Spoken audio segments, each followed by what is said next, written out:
રીતે આપણે સૌ જાણીએ છીએ કે છેલ્લા એકાદ મહિનાથી ગુજરાતની અને એમાંય ખાસ કરીને જામનગરની અંદર કોરોનાની પરિસ્થિતિ અતિ વિકટ બની ગઈ છે।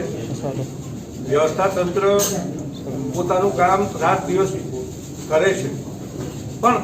એ પૂરતું નથી અને જે રીતે મલ્ટીફાય થઈ અને કેસોની સંખ્યા વધી રહી છે, ત્યારે જામનગર જિલ્લાના તમામ વ્યાપાર અને ઉદ્યોગ જગતના લોકોએ અમે બધાએ આની ચિંતા કરી અને બધાએ સાથે મળી અને એક મિટિંગ કરી અને એવું કહ્યું કે જો હવે આ ચેઇન તોડવી હોય તો આપણે લોકોએ પણ કોઈ એવો નિર્ણય લેવો પડે કે જેનાથી કરી અને આ ચેઇન બ્રેક થાય। એટલા માટે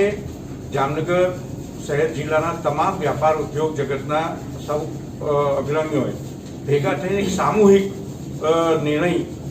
લેવાનું નક્કી કર્યું કે આવનારા શુક્ર, શનિ અને રવિ 3 દિવસ માટે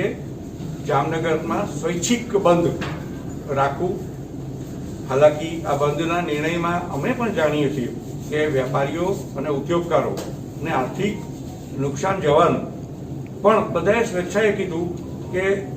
જ્યારે નગરના હિતમાં હોય, વેપારીઓના ખુદમાં હિતમાં હોય,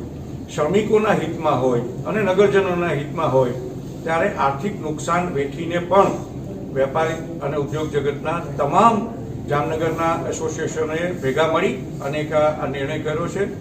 આપને પણ વિનંતી કરીએ છીએ કે આપ પણ મીડિયાના માધ્યમથી લોકોમાં વધારેમાં વધારે અવેરનેસ આવે અને 3 દિવસના સ્વૈચ્છિક બંધના દિવસો દરમિયાન લોકો શહેરમાં ઘરમાંથી બહાર ન નીકળે, 72 કલાક સુધી કોઈ વ્યક્તિઓ એકબીજાના સંપર્કમાં ન આવે, જેથી કરીને આપણે આ ચેઇન જે છે એને તોડી શકીએ।